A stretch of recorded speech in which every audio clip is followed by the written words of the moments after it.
Namaskaram, good morning, Matthew. Good morning, Sadhguru. How are you, man? I'm good, man. Where do you find yourself? Right now I'm somewhere in southwestern corner of Georgia, just about to enter Florida, maybe Burnswick, somewhere around that.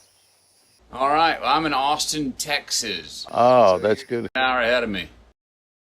Yeah, but you look at my background, it looks like I'm in Amazon forest. Yeah, man. I knew you were somewhere where it's fertile and a bit jungly. Yeah. Ah. You going around on the book tour?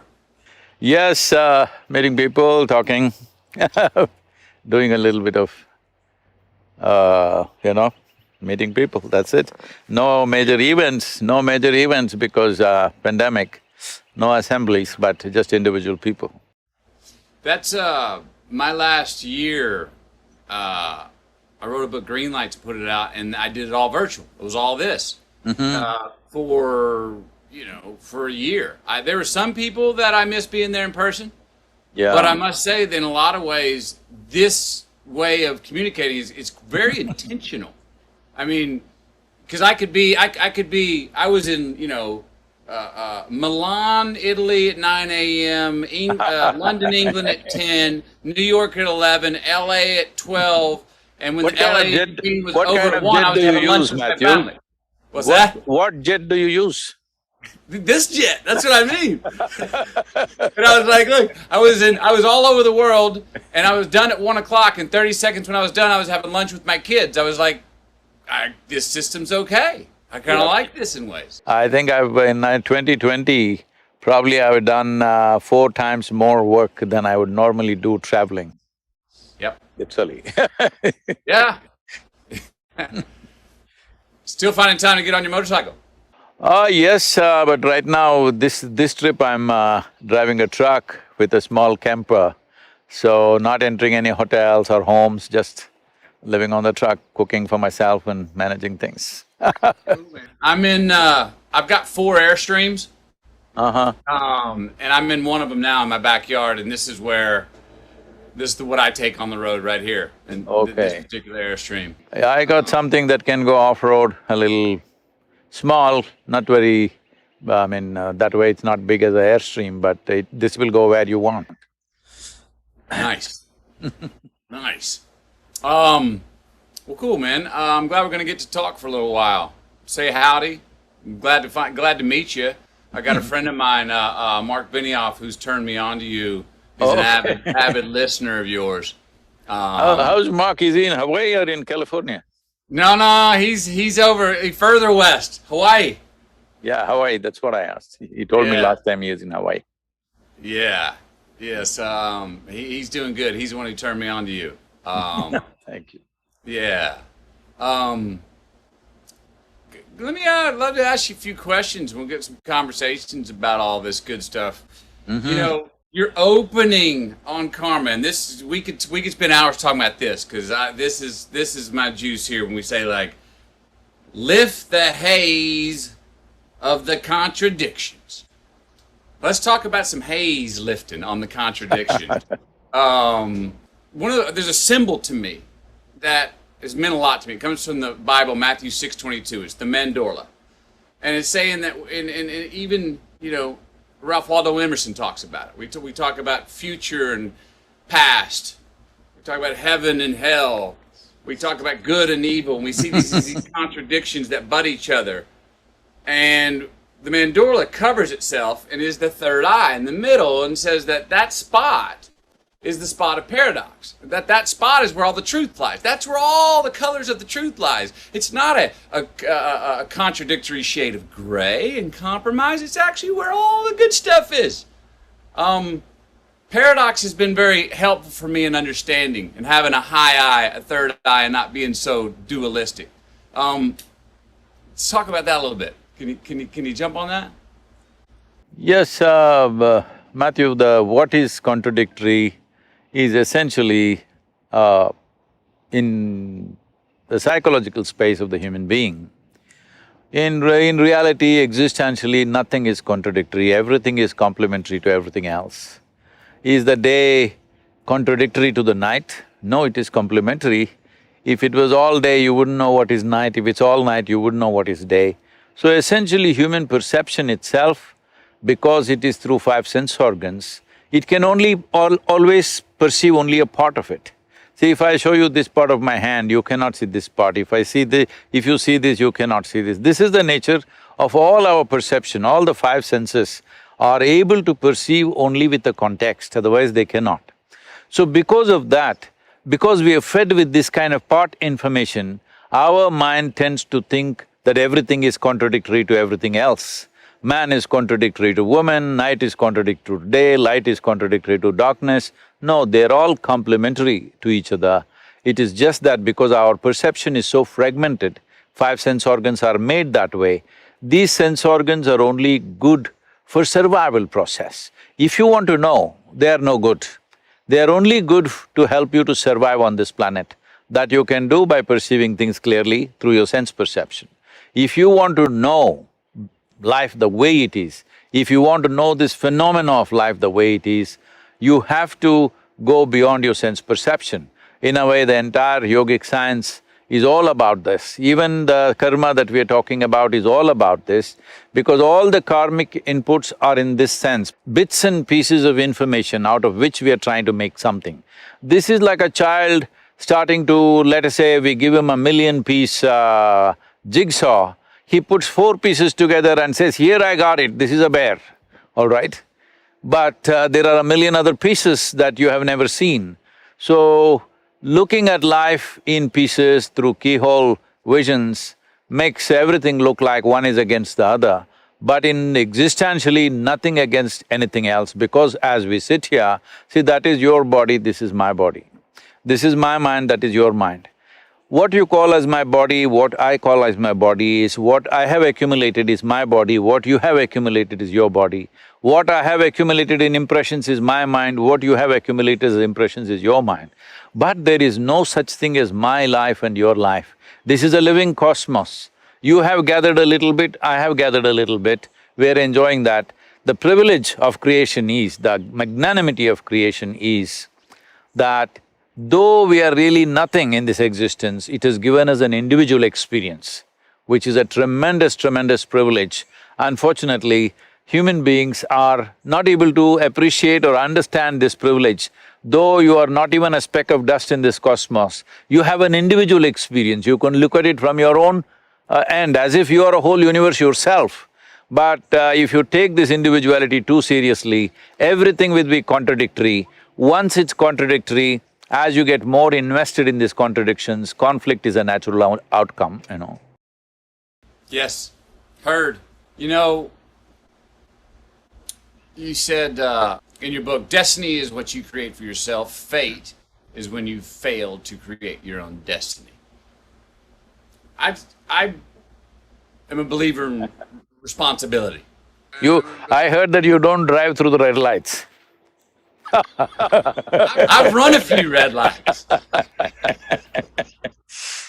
All right, but again, I say, you know, if for people that say, oh, it's all fate, then I always I half jokingly say, okay, then run all the red lights, see what happens. I mean, I believe that the prime mover or God, whatever, or life, that once our hands on the wheel, saying we are self-determining creatures. Don't just take the hands off and just completely, inshallah, the whole existence of going through the world.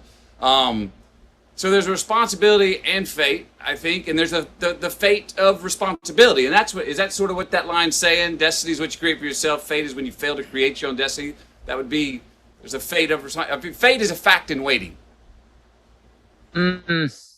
Fate is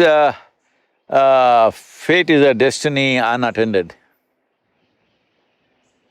You did not attend. You did not attend to certain aspects of your life. So, they will go by the tendencies that exist within you or by the social situations that are happening around you. So, if you allow outside situations to simply happen the way they happen, largely it'll happen to all of us reasonably the same way if you're living in the same place.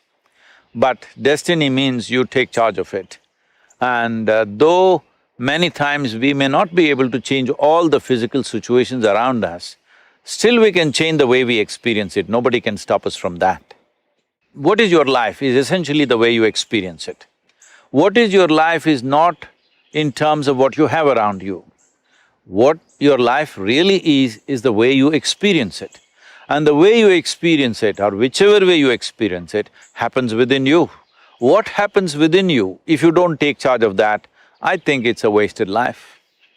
Outside situations, not always governed by us, there are too many forces around us. Everything is not determined by us. What we have outside right now, we were talking about technology. Well, if you and me existed 500 years ago or 1000 years ago, what we could do would have been very different. So what we are doing now, let us not take too much pride in what we are doing right now, because this is a consequence of the times in which we exist. If we did exist here at 10,000 years ago, I don't know if you would have found a cave in Austin, I would have found in India. So Yeah. Yes, would have been somewhere else doing it some other way. Yeah. So what we are doing is a consequence of times, but how we experience it is entirely ours. A caveman also, there were cavemen or cavewomen who were joyful and miserable. Today in 21st century, with all the conveniences, there are joyful and miserable people still, all right? So it is the way you experience is determined by you, not by the situations around you. Heard, thank you. You say this line, I love the… You've been reading the book. I haven't read it yet, I've been trying to open it, it never happened. Well, you haven't read your book, you don't need to, you wrote it. You know, I actually just got this 2 days ago. I have not had time to read the whole thing, but I've gone through it and seen some nuggets that felt like lyrics that I like, oh, I like that song. Okay, I hear that. And here's one of those. Karma is about shifting responsibility from heaven to yourself. In this, you become the maker of your own destiny. Now, you just talked on that, but I want to bring up an idea that's something, and my pastor tells me I'm pushing a big rock up a tall, steep hill with this idea I've got. But as a person who likes to play with words, I do as well, I believe that we should be… I'm trying to redefine the word selfish. That being more selfish is actually being more selfless. That being more selfless is actually being more selfish. That we have greater gratification, we have greater joy, we have greater gifts. The more selfish we are, the more individualistic. Now, I know that can go out of hand, and I don't mean when it's at the expense… I don't mean selfish at the expense of excluding a lot of people or making contradictions. But I'm trying to redefine the word selfish. Let me redefine the selfish for you. See, there is nothing here in your experience without involving yourself. So you do not know life without yourself. Only because you exist, there is life. If you did not exist, what do you know about life? There is simply no possibility. So selflessness is just an idea, a futile idea. The only way you can exist here is selfish. The question is like this, for somebody selfishness means it's all about themselves as an individual. For somebody else, it's for him and his family. For someone else, it's him and his community. For someone else, his selfishness for him and his race or religion or nationality. I'm saying, why are you stingy about your selfishness? Why don't you be absolutely selfish? Why don't you make your selfishness cosmic, at least global? What is it selfishness means? I want to be well, I don't care what's happening to you. Why don't you make your selfishness like this? I want every creature on this planet to be really well. And once you have set this course for yourself, it's not that you're going to solve all the problems, at least you'll be doing your best. And this is all a human being can do. That the question is only about, are you doing everything that you can do or not? Because in our lives, if we do not do what we cannot do, there is no problem. In our lives, if we do not do what we can do, we are a disaster. So my express mission is to see that every human being is doing everything that they can do with a sense of inclusiveness. Selfishness is the only way you can be inclusive. What does selfless mean? What does selfless mean? You'll stop breathing, is it? I'm saying it's just an idea which has never happened. It is just a foolish idea. There is no such thing as selfless because the very basis of your experience is self.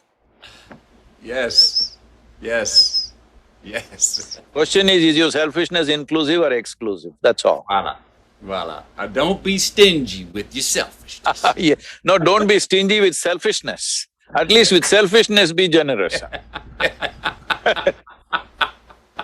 Yes. You know, you obviously have a great sense of humor. I've found that sense of humor if is something that one, it's been a great tool for sometimes unlocking those contradictions for me and other people. But often it's seen. I'm one of those person that will laugh while the quote unquote wound is still a little bit too fresh. You know what I mean? And I'm like, well, no, it's already happened. So let's start laughing at it now. And I'm still going to be responsible and try and fix the problem. But can we do this while we giggle through fixing the problem? And some people that turns off because they go, wait, it's too early to laugh. You can't laugh. You can't. It's too early. We need to be serious about this thing. I'm going, no, I'm still going to do the work. Can we laugh while we fix the problem, or find a way to agree on something, whether it's politically. You have a right to cry only when you just dropped out of your mother's womb. That's the only time you have a right to cry. After that, you should be laughing out. And now about when the wound is too fresh. See, let me tell you this. See, as I said already, all the external situations, our life situations will not ever happen 100% the way we want. Doesn't matter, small situations, big situations. As your involvement grows in the world, you will see more and more things will not happen the way you want. So what happens in the world, we must understand, it's a reality which involves many forces. We are also one little force in that. So we can push it, we can use our skills, we can use our intelligence, we can use our influence and push that piece as far as we can. But there are too many pieces. It will never happen 100% your way or anybody's way, and I'm glad it is so, because if it all happened your way, where the hell do I go, huh? Little bit your way, little bit my way, little bit somebody's way, this is the way world is. But now you're talking about wound. Wound happens within you. So this one space which you call as myself must happen 100% your way. If this is happening 100% your way, you will just see that what a joke it is, everything that happens around you and how ridiculously it can happen. So when you see this, it's not that you have to have a sense of humor, laughter is inevitable. When you're laughing within yourself, maybe words also come that way. I never thought I have a sense of humor. These days people are telling me, Sadhguru, you have such a sense of humor. Oh, I thought, oh, is that so? It's just that all the humors in my body are working well, that's all.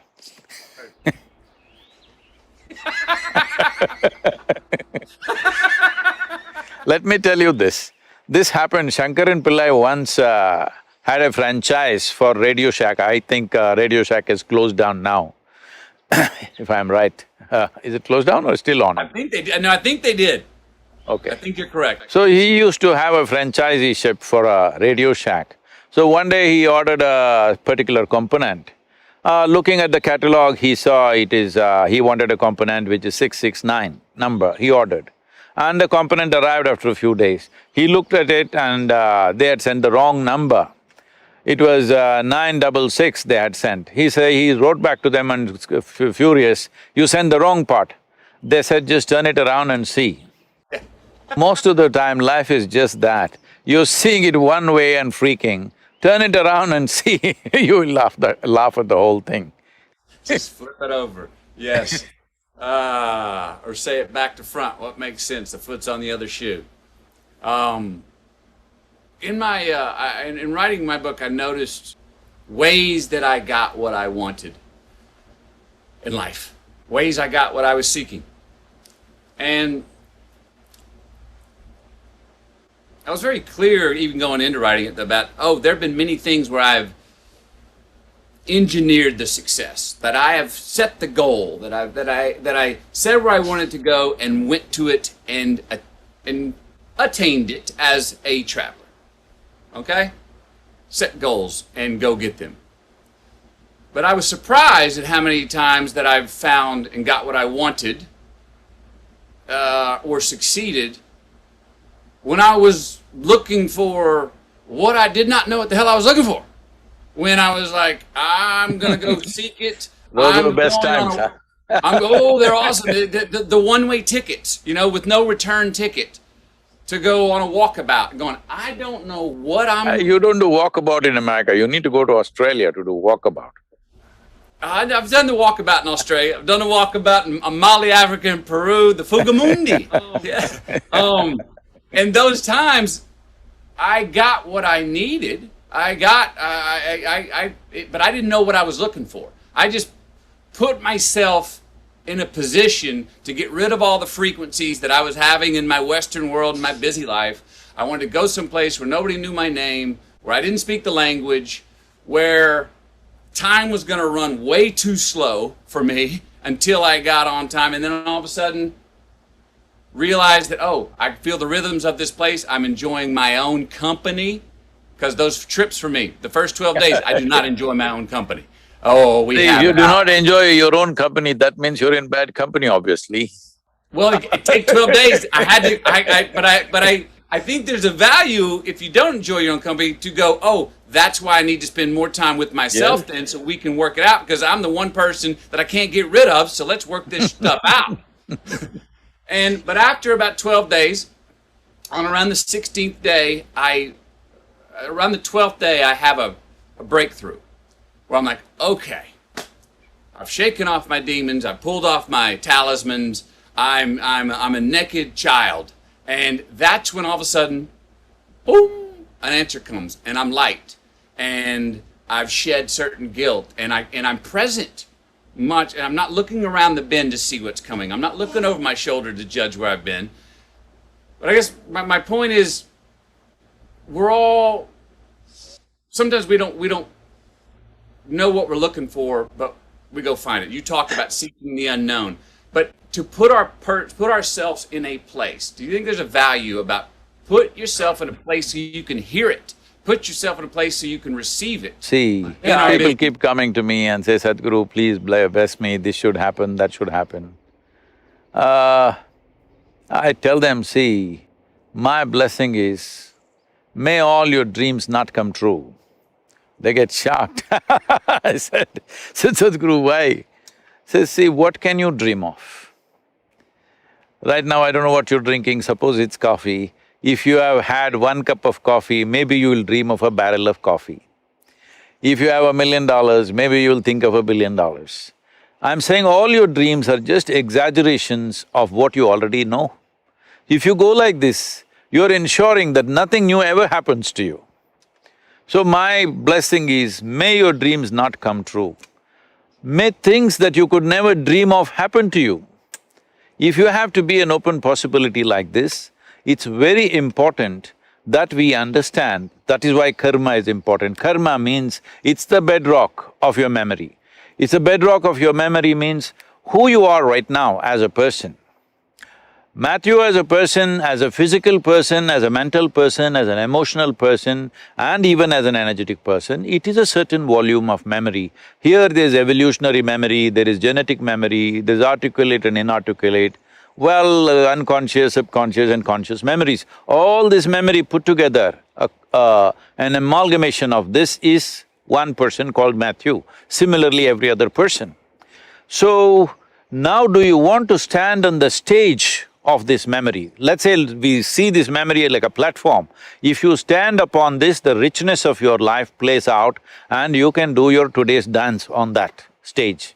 But if you sink into it, it becomes like a quicksand and past just takes away people. See, most human beings just see what is it that they are suffering in their life. They are suffering what happened 10 years ago, now, sitting here. And they're already suffering what may happen day after tomorrow. Essentially, they're not even connected with life, they're mistaking their psychological space as existential. They are suffering two most incredible qualities that only human beings possess on this planet, which is a vivid sense of memory and a fantastic sense of imagination.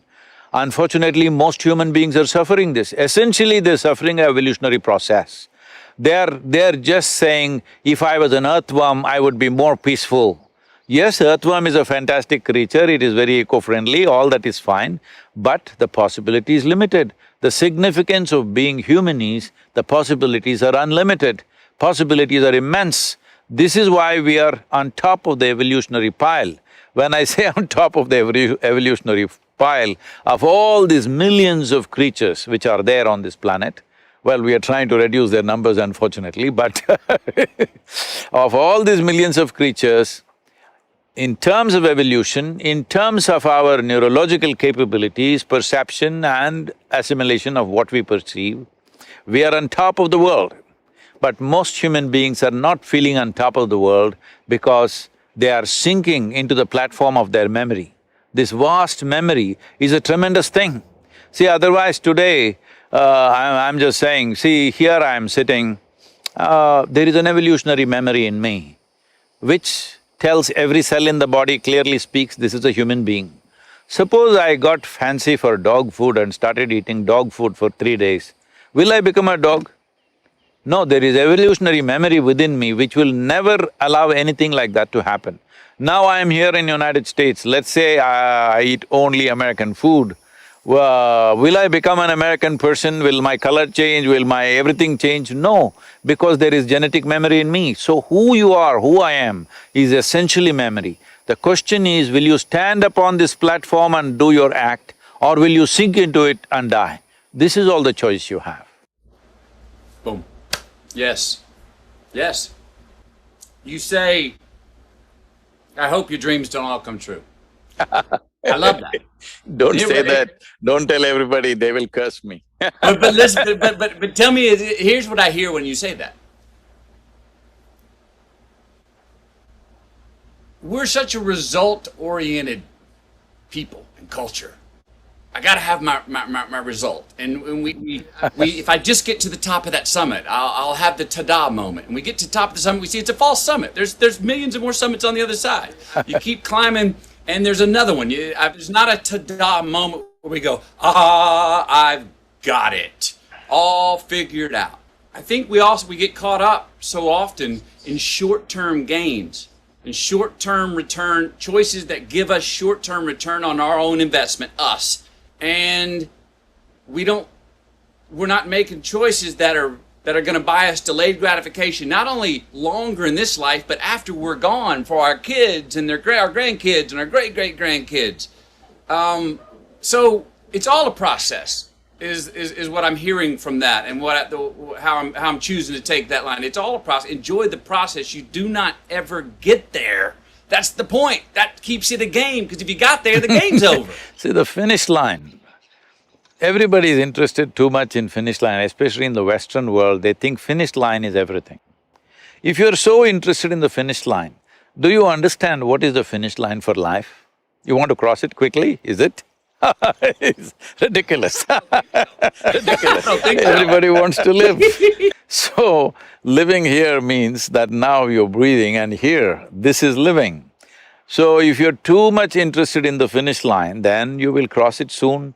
That is, you will cross it when you're alive, because so many people are living as if they are dead, dead to everything, except for a few needs that they have.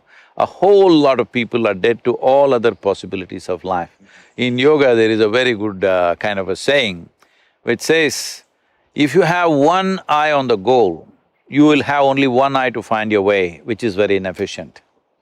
So, you are rendering yourself incapable of life simply because you want to get somewhere. Where do you want to get? Some imagined place. Where is that place? It is just an exaggeration of the past you've already experienced, because you cannot imagine something that you have never seen. You cannot imagine something for which there is no data, because your mind essentially functions from the data that you have gathered, which is essentially your past. So you want to repeat your past and then wondering why life is so boring. Heard. Heard. Yes. Repeat offenders. Reciprocity, going in circles. I hear you. I've done it before. You say yoga means union. Right? Definition, yoga, right? Mm-hmm. Well, the root word of religion comes from legare and re. And legare means to bind together, and re means again, to bind together again.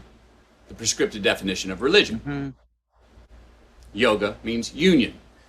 Those are somewhat synonymous. Is that fair to say yoga and religion would be synonymous definitions, Well, or at least in its same direction? essence it would be, but not in its present form of practice, both I'm saying. The way yoga is practiced in America is not synonymous of union. The way religion is practiced largely The way across the religion is world. practiced in the world is not synonymous, Yes. not synonymous with what real religion So is either. both of Yes. them in definition, maybe they are same, but unfortunately the way it is practiced is very different. But why yoga is simply because this is not based on belief system, it is based on your experience, at least you know where the hell you're going. With belief system, you just believe you're going in a certain way, which gives you a certain psychological comfort, it gives you solace. So essentially the choice is this, are you seeking solace in your life? That is, you want to just quieten your mind and be happy with little things, or are you seeking a solution for this life? Because once you have come with this human intelligence, if you don't immediately get engrossed with some petty thing around you, it is natural for every human being to think, what is all this about? Where did I come from? Where will I go? What is the process of this life? What is the meaning of this? What is the purpose of my existence here? And is my existence just a blimp that I just come and vanish, or is there something else? Essentially, what is the nature of my existence? This is a question that no human being can avoid unless somebody works on you very young and they tells you are this, you are that, you are going to this heaven or hell or whatever. Unless somebody washes you up like this, it is very, very natural for every human being to ask these questions. And these questions are good, this confusion is good, because when you realize you do not know, see, people have misunderstood and unfortunately not understood the significance of I do not know.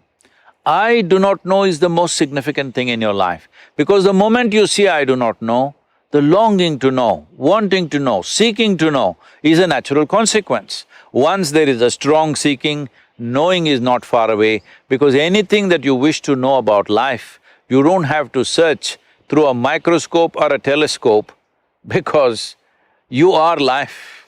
This is life.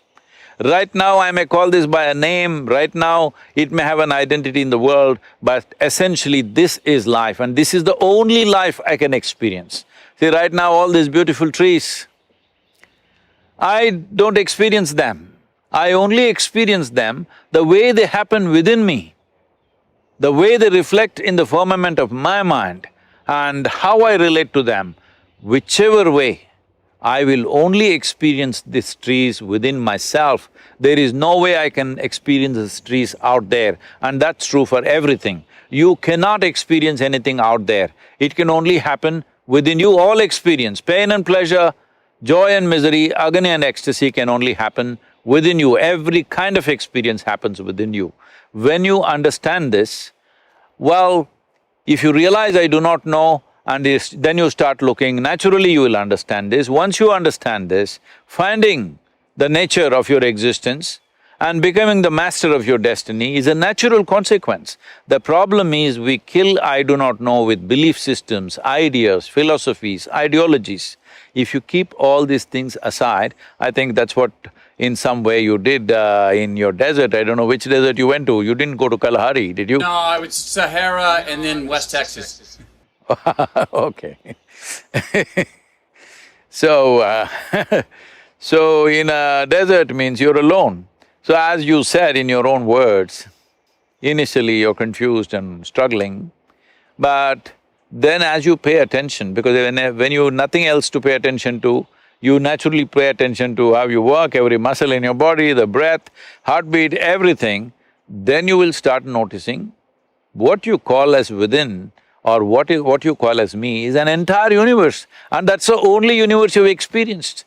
You have not experienced any other universe. The only and only universe and the only and only world that you have experienced is what has happened within you. Once you realize this, then you fix the world the way you want it, within yourself. Outside world, we do our best. So you think it's the outside saying, because I've gone through that where, man, I felt like I had to be in the know. Only recently have I shaken hands with the fact, no, I love to be in the know. I also want to be in the know of what I don't know. And like, I want to know what I don't know and know that I do not know. And saying, oh, that's a good thing, Matthew, was what I'll tell myself. So, but is it, do we not give ourselves enough credit to, or is the I don't know is like a blind spot? It's like, whoa, I don't know. No, I know is a blind spot. Let me clear this. I know is a blind spot. See, right now, let's say you're driving, a truck was coming behind you and you saw it in the mirror. So do you see what is behind the truck?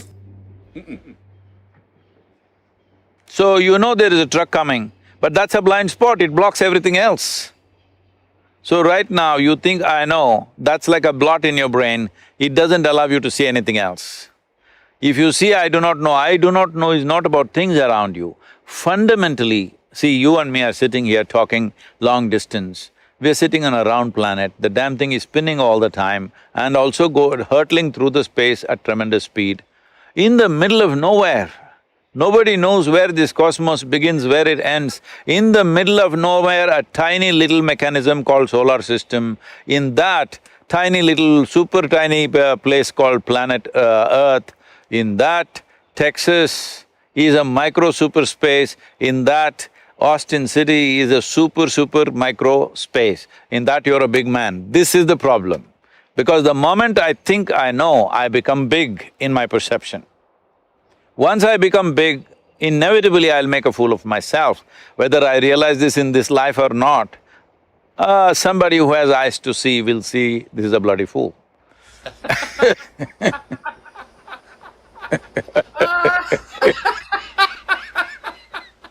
Yes, love it. I know is a blind spot. Heard.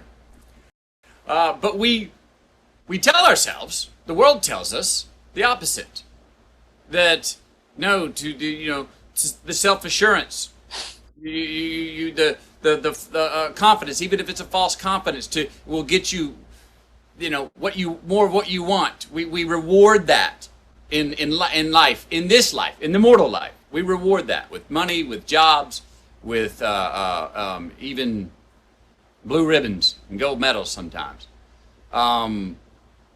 Is it an act of courage to lean into the I don't know? Is it to seek what you don't know? Is it a courageous act, or is that too much of a come from a belief system? I'm just trying to make it tangible because yes. in this, Right now, do I know you are Matthew, I wouldn't dare try the second name. McConaughey. McConaughey. Rhymes with what would Madonna say? So, so I know you're Matthew McConaughey, but do I know you? I don't know. I know you because when I see a person, I know many things that I know, I need to know to interact, to be with them and everything. But do you know some life absolutely? You do not know. So with the I do not know does not mean you are ignorant. I do not know simply means that maybe right now I'm seeing the surface, I'm always willing to look deeper and deeper and deeper. But the moment I say, oh, I know what's Matthew, he's a file in my mind, it's finished. So, I do not know does not mean that it's ignorance. See, we must understand this. See, however much knowledge you have, even if you have digested the libraries on this planet, Still what you know in this cosmic space is a minuscule. But our ignorance is boundless. So the whole yogic system always identifies with ignorance. Because if I identify with my ignorance, then whether I am awake or asleep, my intelligence is always on, it never sleeps. The moment I say I know, my intelligence goes to sleep, it gets lazy. This is essentially determining what is the quality of your life. So do not ever let your intelligence go to sleep by saying, I know something. Do you know a blade of grass? I'm asking all the top scientists on the planet. Do we really know a blade of grass? Absolutely. We do not know. As you look deeper and deeper and deeper into it, there's more and more and more to it. See, the top scientists in the world have openly saying, we not only do not know, we will never know. All right? So this is does it mean these people are ignorant people? No, they may have more knowledge than most people on the planet, but they are saying this because they have looked deep enough into life. And if you look deep enough into life, you will naturally see what you know is a minuscule, what you do not know is an endless possibility. So do you want to take away the boundless possibility because you know a spot? I don't know is not ignorance, it's an endless possibility. Ignorance is a boundless thing, knowledge is a very limited thing. Fun. Fun. That's what this sounds like, fun. The adventure. Can you open up your definition of expansion? What most people would say would be your teaching, you call it technology. That clicks with me too. But can you open up to talk about your definition of expansion for us? Everything, right? See, before that, what you referred to as technology, why this is technology is, see, if I give you a belief system, you may believe it, you may not believe it. If I give you a teaching, you may like it, you may not like it. If you give a philosophy, you may agree with it, you may not agree with it. Now I give you a technology. All you have to do is learn to use it. Whoever learns to use it, for them it'll work, it's as simple as that. So, it doesn't matter, right now, some people were complaining when that ISIS war was going on in Syria and Iraq. In America, some people that I know were complaining, can you believe it, they're using our iPhones and doing all these attacks. I said, this is technology. Whoever learns to use it, it'll work. You don't have to say any of your religious slogans to make it work. You learn to use it, it works. So this is… yoga is a technology, you just learn to use it. It doesn't matter who you are, what you believe, what you don't believe, all this doesn't matter. You just learn to use it, it will work. So what is expansion? See, word yoga means this. Well, you already came to a little verbal meaning of that, which simply means union, or actually that other definition you said, I'm sorry, I'm neither Latin nor Greek. So you said Religion. something about yoking, all right? To bind together again. To bind together. The word yoga literally, if you go back to its original meaning, it means to yoke. You yoke together. See, right now what yoking means is, see, when you sit here, you are an individual person. This is why I said the greatest magnanimity of creation is, it gave us an individual experience. There are swarms of insects here. For them, they don't have an individual experience, they experience themselves as a swarm, as a species. But we experience ourselves as an individual. Unfortunately, instead of enjoying this privilege, we have made this into a point of conflict between each other all the time, me versus you. But this is the greatest privilege that we can sit here. I want you to just imagine, suppose you looked at you or me from, let's say, Galaxy Z. What are we? Even through a telescope or a microscope, we are not visible. It doesn't matter what they have, we are not visible. We're such a tiny speck of dust, literally. But we have an individual experience, it's not a small thing. We can look at the universe and wonder what this is all about. This is not a small thing. So this individual experience or the sense of being an individual, when you take it too seriously, then you get lost. Then you have to yoke with the creation. You have to become one with it. Only then you know life, otherwise you are misunderstanding your psychological world as existential. Right now, this is all the problem with human beings. Somehow nature trusted that if we give you so much intelligence, you will make the best out of it. Tell me, Matthew, in your experience or in anybody's experience, does intelligence spell solutions or problems? Intelligence means solutions, isn't it?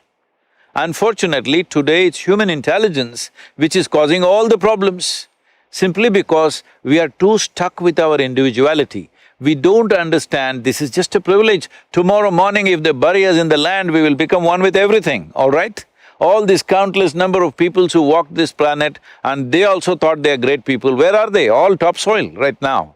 You and me also will be topsoil unless some friends choose to bury you real deep, thinking you may rise from the dead, you know fearing rather So I'm saying, we are anyway part of this. Without taking a breath, we cannot live. Without food, water, we cannot live. Without constant interaction, we cannot live. But we are acting like concrete block individuals. We are absolutely individual. Yoga means you obliterate the boundary of your individuality so that you experience your universality. Once you experience your universality, if I experience everything around me here, everybody around me here as a part of myself, after that, do I need any morality? Does somebody has to tell me, don't drop them, don't kill them, don't do this, don't do that?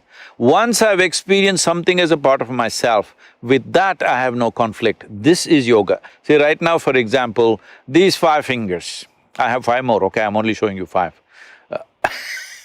These 5 fingers, you also have 5, not bad. So, these 5 fingers, right now I experience them very much as a part of myself. But this is just the food I've eaten. Food I've eaten means it's just the soil that I'm walking upon right now, it's just a piece of the planet. But right now, this is very much me. In my experience, this is totally me. Now, why is this so? See, right now, there's a glass of water here. The water in this glass, is this me? No. If I drink it, will it become me? Of course. More than 70% of my body is water.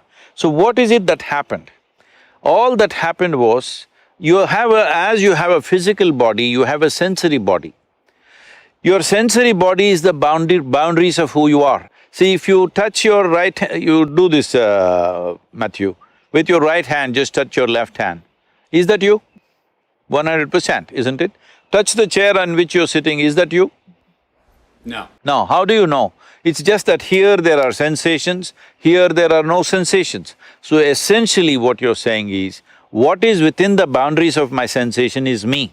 What is outside the boundaries of my sensation is not me. So, the sensory body has a presence of its own. We can just do this experiment right now. Just close your eyes, just for 20 seconds, briskly rub your hands like this.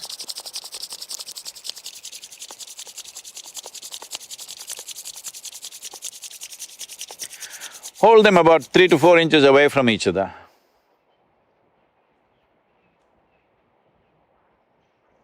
Something happening between them, isn't it? Yes. So, what is happening is just that because of exuberant movement, now your sensory body expands. So, you know why people are rubbing each other all the time? Because somebody who is not you, you begin to experience them as a part of yourself, maybe momentarily, but it happens. So right now what yoga means is, you sit here without any outside activity, just sit here and make your life energy so exuberant and active that your sensory body expands.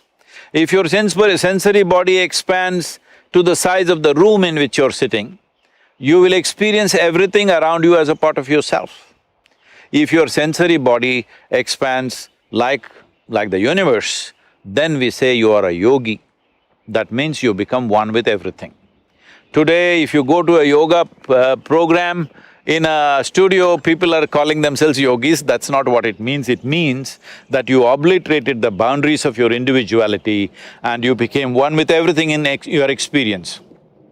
Even if this happens for a few moments in your life, after that you are never the same again. Because everything that you see, man, woman, child, tree, animal, bird, everything, somewhere deep inside you know this is part of me. When you know this, you don't have to be driven by commandments or morals or values or ethics, no. You are running out of your humanity, the life that you are, and that's the way you should be. If your humanity is dead, then you need lot of morality. If your humanity is alive and overflowing, everything will be fine, you will do the best that is for yourself and everybody around you, and we would completely live a different life. And right now with this pandemic and everything, this becomes very essential. This is the time for us to stand up and show what kind of human beings we are. Yes. Yes. Individually. And what you just said about the individual experience is all, that's who we are, that's all we have. But the yogi is connected with the universe, all right? So the I, it's where the I meets the we. The yoke of the I and the we. Would that be fair to say? That's how I phrased it. I and the all. Is it I and the all? We means there are still multiples, all right? So all, I and the all? Yes, you are the all. Right now, I launched a whole program, an ecological program in India based on this. I saw that we had to increase the green cover in the state in which we were, which was at about 16.5% at that time, the aspiration was 33%. So I told them, see, you have to plant 114 million trees in the next 8 years. They rolled their eyeballs and said, how is that possible? Do you know what is 114 million? How can we plant that many trees? So I told them what is their population. It was about 62 million. I said, if all of you plant one today and one more after 2 years, then it is a done thing. Only thing is all of you will not participate, that's the whole problem. So I made a simple process, I made people sit under trees and made them breathe. I set up a spiritual process for them, where I clearly made them experience, see what you exhale, the trees are inhaling. What they exhale, you are inhaling. Literally 1/2 of your breathing apparatus is hanging out there. Once they felt this experientially, you can't stop them, they're still planting trees all over the place. Today, we have planted millions of trees and it's still going on. Right now, our goal is to plant 2.42 billion and Mark Benioff came in between and now he's telling me trillion. Yes. What's after that? Is there such thing as the zillion, or does it go straight to Googleplex?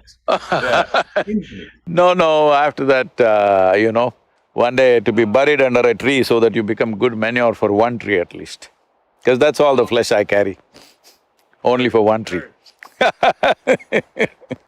So question, so you have that experience, which you said lasted about 4.5 hours when you were on your rock with your favorite tree growing up through the crack, and you had that experience.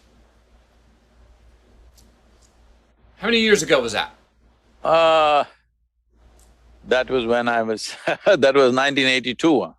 So 82, so 21 and 18, 31, years. 41, 39 years. Here we go. So, I think many, most people go and have had certain experiences where they felt like what I would call crossing the truth and going, whoa. I know I've had experiences in my own life where I'm like, that was true, it landed on me, it was as light as a butterfly but strong as a lightning bolt. I know that what I just realized is true for this time, that time, and all time, and I have to tell myself now, the hard work, Matthew, is going back into the busy society and maintaining it. Now, the problem with maintaining is I was doing tools to try and hang on to it, which is not what you're saying. No. You're saying, boy, it happens. It doesn't need maintenance. It's not You're not maintaining the sky, are you? Nope. You're not maintaining the sky. So, in our perception, in human perception, boundlessness means the sky. Boundary means the planet, in a way. Okay. So, When something really boundless, you cross some limits. See, so many people, especially maybe not so much in Texas, I don't know, but more in California, I'm going there in a few days. Everybody talks about how they broke their barriers because they smoked this, because they drank this, because they did this. See, all this is fine, I'm not saying it's not genuine. See, it can be induced in so many ways, okay? You can simply do it if you just dance yourself crazy, like you know how the Native American people were doing. They were just dancing themselves into states where literally bordering on life and death kind of dance. But because of that, they broke through. But these kind of things if you do, you will have experiences. Definitely it may bring some sense of wisdom, but it'll also get you addicted to that particular activity. If any that particular activity, maybe a dance, maybe a drug, maybe a smoke, whatever it is. I'm saying if you create any experience within you with a certain physical activity, naturally you will get addicted to that physical activity. It may be alcohol, it may be drug, it may be sexuality, it may be adventure, it may be jumping off the mountain. For different people, it may be different things. But essentially you will get addicted to the activity because you see that activity as the source. Now, this is what is significant about the yogic process, that there is a step-by-step ladder if you climb, then after that, without any activity, sitting in this space, you can be in that state. Once that happens, there is no maintenance. Voila.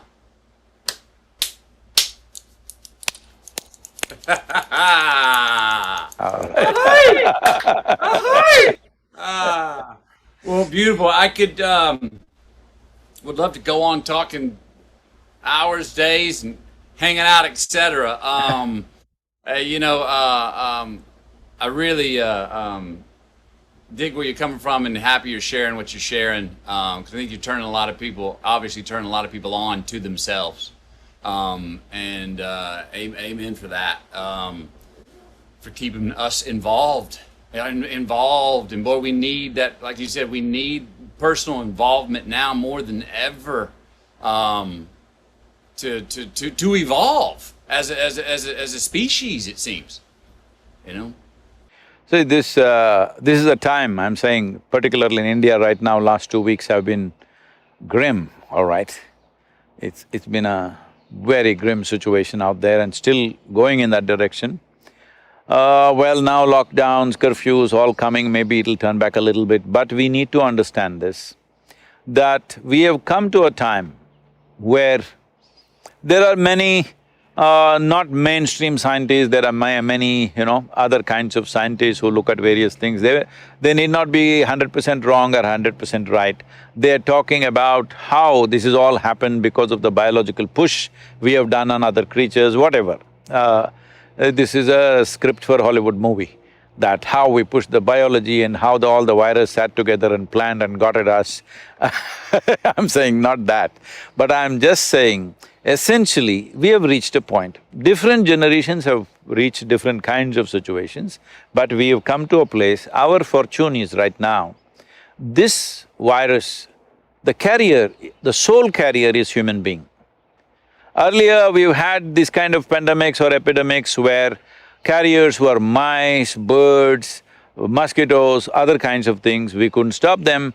What we were thinking of in our mind at that time is how to completely eliminate all the mice on the planet, how to get rid of the mosquitoes, absolutely, genocide. We were planning genocides on them. But right now it is us, we are the carriers.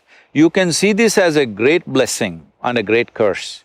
If you would see it as a blessing if you are a conscious human being. Because if all of us across the world, I know this is right now an utopian thing, if all of us had the sense to 14 days, just be with 2-3 people that we are and not meet anybody for 14 days, the pandemic is largely over, all right? But we won't do that. We need a haircut, we need to go to the pub, we need to do this, somebody needs to go to the temple, somebody needs to go to the bar. Everybody has all this because we are such compulsive creatures right now. The significance of being human is, there's nothing big about us except that we can conduct the same things that the animals do consciously. We eat, we sleep, we copulate, we die, all right? The question is, If we do it consciously, it looks human. If you do it compulsively, it looks animalistic. So right now, this is the time for us to exhibit how conscious we are. As a generation of people, what sort of people are we? Simple commitment, I will make sure I am not infected. But if it so happens I'm infected, I will ensure it will not go to one more person. This much commitment if we take, it's over. It's a small, short-term inconvenience for long-term freedom. And also, we are too committed to our lifestyles, we are not committed to our life. We think our lifestyles is life. No, lifestyles is a consequence of time, in the times we are in which we are living. Life is the real thing. So right now, focus on life, that this life should not be put to risk, no other life should be put to risk. Lifestyle doesn't matter, you can make your lifestyle differently, what is the big deal? Yeah, I'm driving and sleeping in a truck, so I've changed my lifestyle completely. I hear you. Oh, I hear you. Great talking to you. Thank you, Matthew. Today. I look forward Wonderful. to our next time. Yeah, I hope to catch thank you up for the somewhere. wisdom, the laughter and all. I hope you have a great road trip and keep enjoying yourself out there, getting off road, and we'll talk to you next time wherever Yep. you are. or I'm in crossing person. Texas, keep the cowboys off me, huh? Oh, come on, you'll fit right in here. Come on in. Howdy. It's about 974 miles east to west. Come on through, man. Stop wherever you want. Hospitable state. We'd love to have you. Let me know when you come. Yes, thank you. Sadhguru, Matthew. appreciate it. Yes, Wonderful. sir.